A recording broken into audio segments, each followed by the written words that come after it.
बहुत बहुत स्वागत है दर्शकों। आंखों से अब तेरी काजल चुराना है, चोरी चोरी दिल तेरा चुराएंगे, अपना तुझे हम बनाएंगे।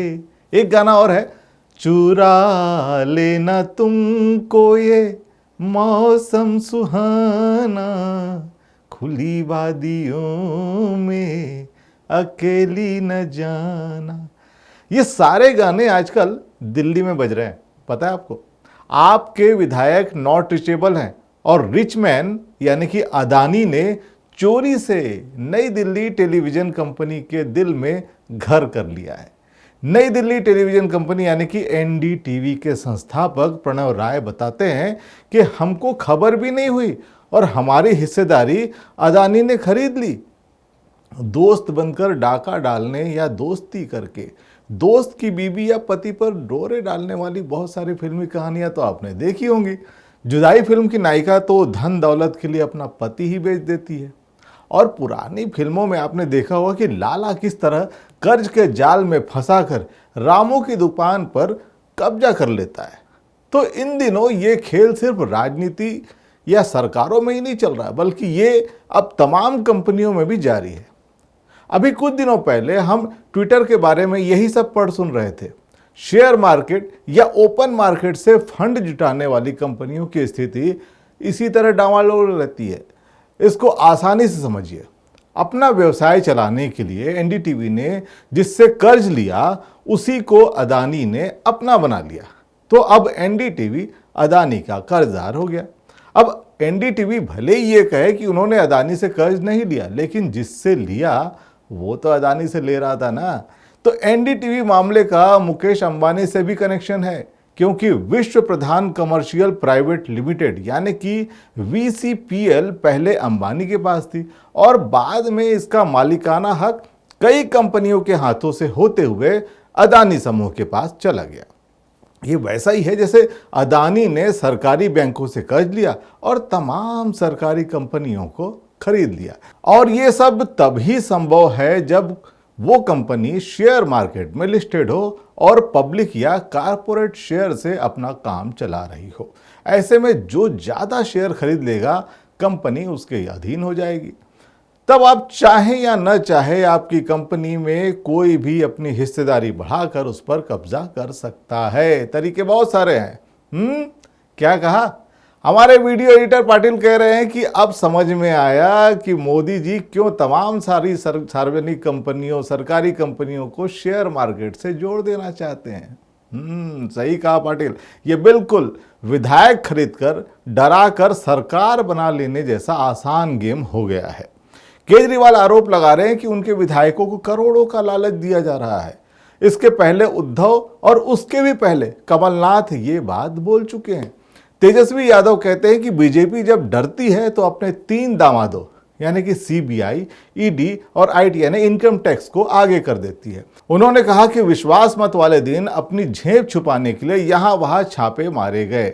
जिस कंपनी मॉल और उसके शेयर्स को गोदी मीडिया के सूत्र मेरा बता रहे हैं, वो कंपनी 2021 में बनी है। उसके 2 डायरेक्टर्स हैं, एक हरियाणा के हैं। दोनों 2 लोगों के पास कंपनी के सारे शेयर्स हैं। दलाल और बिकाऊ और गंदे सूत्रों के अलोकनाथ सारे डॉक्यूमेंट सामने रख रहा हूं। कुछ शर्म बची हो तो खुद को धिक्कार भेजना। दरअसल इस खेल का वर्णन मत्स्य पुराण में है।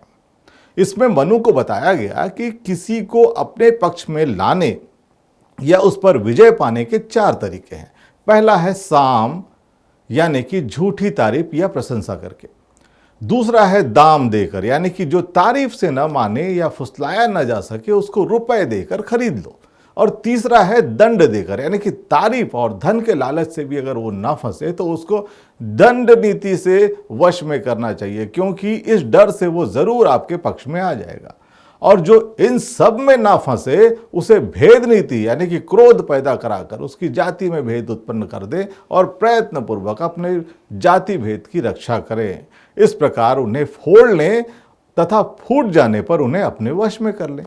मतलब गोवा, मध्य प्रदेश, अरुणाचल, महाराष्ट्र, झारखंड, बिहार और दिल्ली सहित तमाम राज्यों में जो भी हो रहा है वो सब शास्त्रों के मुताबिक ही हो रहा है और शास्त्र आधारित कार्य में ना तो विघ्न डाला जा सकता है और ना ही शास्त्रों पर सवाल उठाया जा सकता है। अब ये सिसोदिया जी पूछ रहे हैं कि सीबीआई को मेरे घर से क्या मिला, अब यही बता दो, और अगर कुछ नहीं मिला तो फिर किस आधार पर मेरे घर पर रेड डाली गई। अब इनको कौन बताए कि आजकल सब कुछ सूत्रों के हवाले से होता है भाई, पूरा मीडिया सिर्फ सूत्रों पर आधारित रह गया है और इसीलिए जुबैर को फैक्ट चेक करने के लिए अलग से मीडिया बनाना पड़ा। लेकिन सूत्रों के नाम पर राजनीतिक नेताओं से आदेश पाते पत्रकारों और सीबीआई ईडी के अधिकारियों की खूब फजीती हो रही है।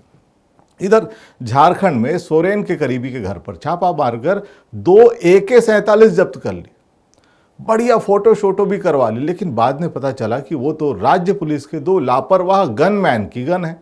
अब बताइए, ये ईडी वाले भी पता नहीं किस सोर्स पर भरोसा कर रहे हैं। सोरेन कह रहे हैं कि पैसे से आप जांच संस्थाओं को तो खरीद सकते हो, जन समर्थन कैसे खरीदोगे। क्या बात है सोरेन जी, एक गाने की याद दिला दी आपने। पैसे से क्या क्या तुम यहाँ खरीदोगे, दिल खरीदोगे या कि जान खरीदोगे।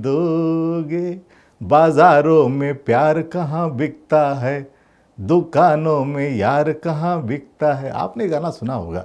इस बिकने खरीदने के चक्कर में अब किसी पर भी आसानी से भरोसा नहीं होगा।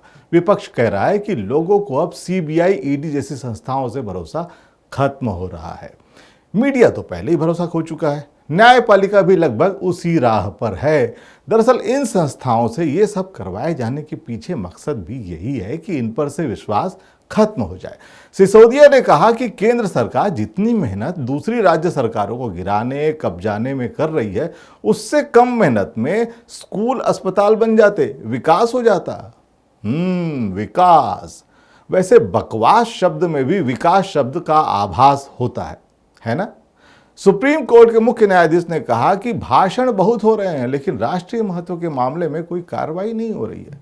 आपकी बात पर एक गाना याद आ गया, आपके अनुरोध पर मैं ये गीत सुनाता हूँ, मैं ये गीत सुनाता हूँ, अपने दिल की बातों से मैं आपका दिल बहलाता हूँ। बात तो सही है, मानिए, लेकिन आजकल सिर्फ भाषण ही राशन है, भाषण ही शासन है। वैसे आपकी संस्था में भी किन किन मामलों को प्राथमिकता दी जा रही है, एक बार उधर भी देख ले तो राजनीति के अलावा रोजी रोजगार वाले मामलों पर भी सुनवाई या फैसले हो जाते। EWS का मामला कितने सालों से पेंडिंग है सर, लेकिन आपको तो अपने रिटायरमेंट की चिंता है। एक प्रोग्राम में जस्टिस रमन्ना ने कहा कि जब कोई रिटायरमेंट के करीब होता है या रिटायर हो जाता है तो उसकी कीमत घट जाती है। अब सभी को तो राज्यसभा सीट नहीं मिल सकती ना। वैसे पद पर रहते हुए अगर आप जन कल्याण के लिए कुछ उल्लेखनीय करते हैं तो आप पद से रिटायर हो या दुनिया से, आपको भरपूर सम्मान मिलेगा। इधर रिटायरमेंट के समय कांग्रेस के गुलाम नबी आज़ाद हो गए और खुद को आज़ाद घोषित करते हुए आरोप लगा गए कि पार्टी के सभी फैसले राहुल गांधी ही लेते हैं और सभी बड़े नेताओं को दरकिनार कर दिया गया है। उन्होंने राहुल गांधी पर आरोप लगाया कि कांग्रेस की मौजूदा हालत के लिए राहुल गांधी ही जिम्मेदार हैं। वैसे इन दिनों कांग्रेस में सब कुछ ठीक नहीं चल रहा है। अभी 2 दिन पहले कांग्रेस पार्टी का यूट्यूब चैनल डिलीट हो गया। पार्टी ने ट्विटर के जरिए इस बात की जानकारी दी कि कांग्रेस ने यूट्यूब और गूगल दोनों से संपर्क साधा है। बताया जा रहा है कि पार्टी अपने चैनल को फिर से रीस्टोर करने की मांग कर रही है और यूट्यूब गूगल की टीम से बातचीत जारी है। जांच की जा रही है कि ये सब हुआ कैसे, बताइए। अभी कुछ दिन पहले पार्टी के आनंद शर्मा ने हिमाचल प्रदेश कांग्रेस की संचालन समिति से इस्तीफा दे दिया था और कहा था कि वो अपने आत्मसम्मान से समझौता नहीं करेंगे। वैसे आजकल का दौर समझौतों का ही है। कोई किसी न किसी वजह से विचारों, मूल्यों से समझौता कर ही रहा है। हाल ही में कांग्रेस के अध्यक्ष पद का चुनाव टाल दिया गया। हो सकता है नबी साहब को उसी का इंतजार रहा होगा। आखिर वो भी कब तक इंतजार करें। इधर खबर है कि रेलवे अब यात्रियों से वेटिंग चार्ज वसूल करेगा। मतलब ये कि आप अगर रेलवे स्टेशन के वेटिंग रूम में बैठकर अपनी ट्रेन का इंतजार करना चाहते हैं तो रेलवे आपसे 30 रुपए प्रति घंटे के हिसाब से दाम वसूलेगा। मतलब ये हुआ कि अब अगर ट्रेन लेट हुई तो आपका डबल नुकसान होगा, और अगर रेलवे का मन हुआ कि आज ज़्यादा कमाना है तो उस दिन थोड़ा और इंतज़ार करवा लिया जाएगा।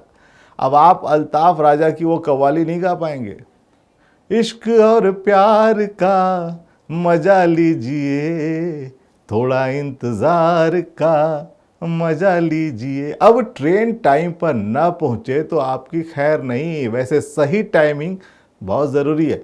सर्कस हो या कॉमेडी या पॉलिटिक्स, सही समय पर उछालना और सही समय पर लपक लेना ज़रूरी है। थोड़ा सा भी चूके तो मामला बिहार झारखंड बन जाता है।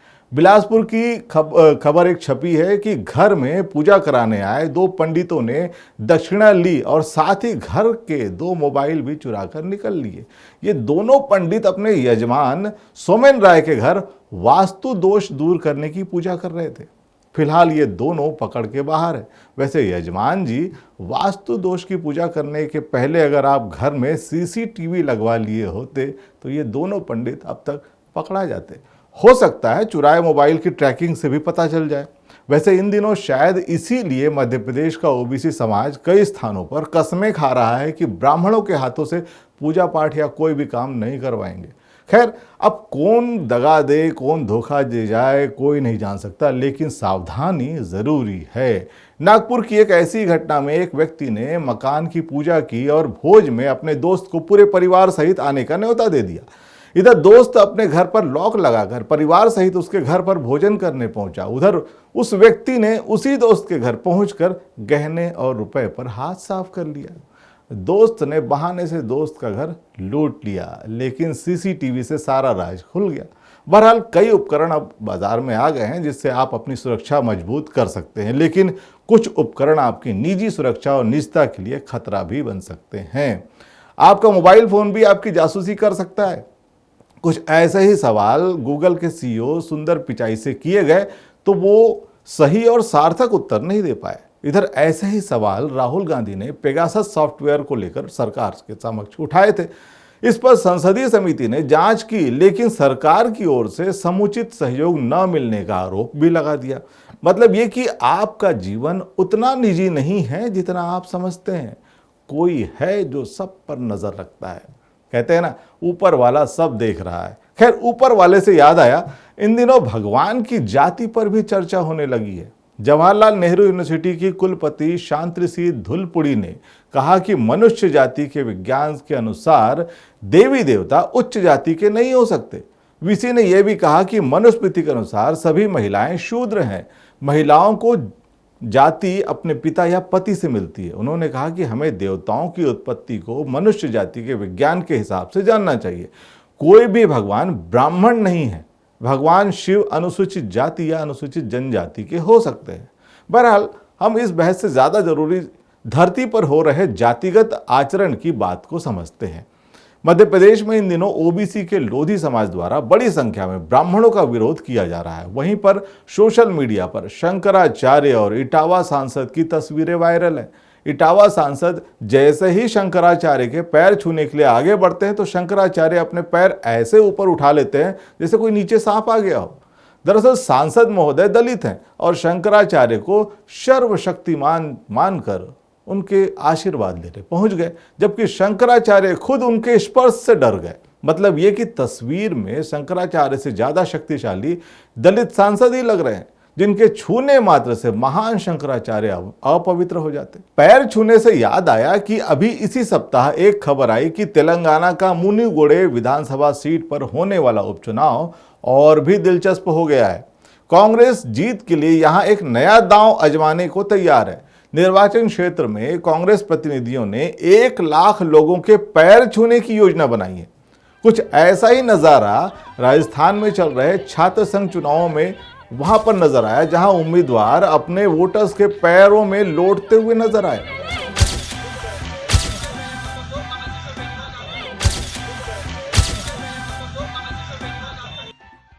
बताइए, नेता बनकर सेवा करने की इनकी निष्ठा कितनी जबरदस्त है। उधर बिहार में सत्ता संभालते ही तेजस्वी यादव ने कह दिया कि पैर पड़ने वाली संस्कृति को छोड़ दो। तेजस्वी यादव ने कहा कि उम्र में बड़े कार्यकर्ता, समर्थक या किसी अन्य व्यक्ति को अपने पांव छूने नहीं देंगे। उन्होंने कहा कि शिष्टाचार के लिए, अभिवादन के लिए हाथ जोड़कर प्रणाम, नमस्ते या आदाब करेंगे और इसी परंपरा को आगे बढ़ाएंगे।